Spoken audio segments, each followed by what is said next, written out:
Great! Ayos! Pangatlong beses na to ngayong linggo. Of course, rainy season na kaya. Tara, let's just take cover. Saan kayo napupunta lahat ng mga tubig na to? Basta nawawala? No, I think it has to go somewhere. Like, maybe underground, into the rivers, or maybe back into the sky. Back to the sky? Anong klaseng magic yan? No, it's science. I think it's called something. Evaporation, young explorer! You've just stumbled one of the coolest journeys, the water cycles. Water cycle?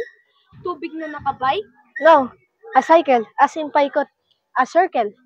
Exactly. Lucky for you both, I can show you. Let's go! Uy! Lumilipad tayo! We're inside a cloud!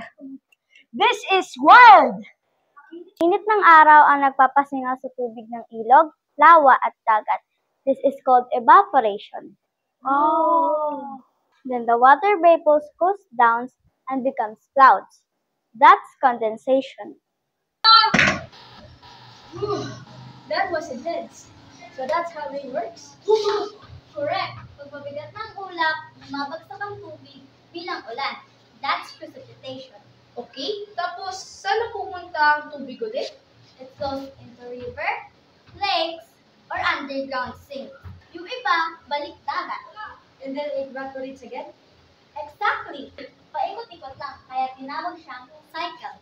Some of the rains becomes underground water. Yung iba, bumabalik papunta sa dagat. And then the sun beats it again? And the cycle starts over? Wow! Ang galing! Totoo ang cycle! So, tama kayo. And now you know where the rain goes.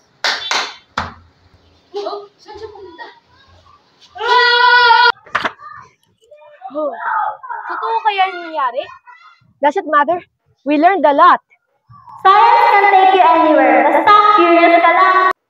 Nandun kaya si Captain Condense? There's only one way to find out.